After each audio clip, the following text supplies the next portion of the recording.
भारत को संतों की भूमि कहा गया है, जहां एक से एक प्रख्यात भक्त हुए। इनके जन्मों से संसार में भक्ति का प्रचार हुआ। लोगों ने सात्विकता की तरफ बढ़ते हुए भजन किया। इस कड़ी में एक विश्व गुरु शंकराचार्य जी भी हुए, जिन्होंने छोटी सी ही उम्र में बड़े बड़े कार्य कर दिए। महज 7 वर्ष की आयु में ये शास्त्रों के प्रख्यात ज्ञाता हो गए। भगवान शंकराचार्य ने अपने जीवन में 4 मठों की स्थापना की थी।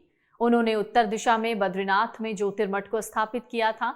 इसके बाद पश्चिम दिशा में द्वारका में शारदा मठ बनाया। उन्होंने दक्षिण के रामेश्वरम में श्रृंगेरी मठ की स्थापना की। अंत में शंकराचार्य जी ने पूर्व दिशा में जगन्नाथपुरी में गोवर्धन मठ की स्थापना की। भगवान शंकराचार्य जी के जन्म से जुड़ी कुछ कथा आपको बताते हैं। भगवान शंकराचार्य के पिता श्री शिव गुरु को बहुत दिनों तक कोई संतान नहीं हुई। अंत में उन्होंने अपनी पत्नी श्रीमती सुभद्रा जी के साथ भगवान शंकर की कठिन तपस्या की। इस दंपति की सच्ची आराधना और दृढ़ विश्वास से प्रसन्न होकर भगवान शिव प्रकट हुए और उन्हें अपनी ही तरह का सर्वगुण संपन्न पुत्र होने का वरदान दिया। इस तरह वैशाख शुक्ल पंचमी को माता सुभद्रा के गर्भ से साक्षात महादेव ही श्री शिव गुरु के यहाँ प्रकट हुए। केरल राज्य की पूर्णा नदी के तटीय इलाके में कालडी नाम का गांव इस महान संतान के जन्म से प्रकाशित हो गया। भगवान शिव की आराधना से प्राप्त हुए पुत्र का नाम शंकर रखा गया। भगवान शंकराचार्य की विलक्षण प्रतिभा और महानता बचपन से ही दिख रही थी। 3 वर्ष की आयु में इनके पिता का स्वर्गवास हो गया और 5 वर्ष की आयु में ये विद्या ग्रहण करने के लिए गुरुकुल गए। 7 वर्ष की आयु में ये संपूर्ण वेद शास्त्रों का ज्ञान प्राप्त कर घर वापस लौट आए।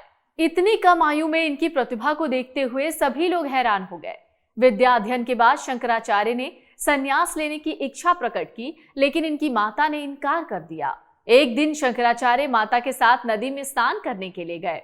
नदी में उन्हें मगरमच्छ ने पकड़ लिया। इन्होंने माता से कहा कि अगर आप मुझे संन्यास लेने की अनुमति दे दें तो ये मुझे छोड़ देगा।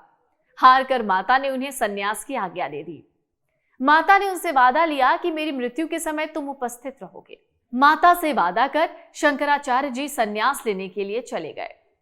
गोविंद भगवत पाद से भगवान शंकराचार्य ने संन्यास की दीक्षा ग्रहण की और छोटी सी आयु में योग सिद्ध संत बन गए। गुरु ने इन्हें काशी जाकर ब्रह्मसूत्र पर भाष्य लिखने की आज्ञा दी। काशी में भगवान शिव से इन्हें चांडाल के रूप में दर्शन हुए। काशी में ही इन्हें भगवान व्यास के भी दर्शन प्राप्त हुए। उनकी कृपा से इनकी 16 साल की आयु 32 साल की हो गई। भगवान व्यास से इन्हें अद्वैतवाद का प्रचार करने की आज्ञा मिली। भगवान शंकराचार्य ने पूरे भारत का भ्रमण किया और शास्त्रार्थ में बहुत से मतवादियों को हराकर अद्वैतवाद की स्थापना की। शंकराचार्य जी ने अनेक मंदिर बनवाए, लेकिन चारों धामों में इनके 4 मठ विशेष रूप से प्रसिद्ध हैं। वर्तमान में आज भी इनके द्वारा स्थापित किए गए मठों के प्रधान आचार्य को शंकराचार्य के नाम से ही जाना जाता है। इनके द्वारा बनाए गए ग्रंथों में ब्रह्मसूत्र भाष्य, उपनिषद भाष्य, पंचदशी आदि प्रमुख हैं। इस तरह 32 वर्ष की आयु में भगवान शंकराचार्य ने अपने अभूतपूर्व ज्ञान से संसार को वेदांत का अभिनव प्रकाश प्रदान कर संपूर्ण मानव जाति का कल्याण किया।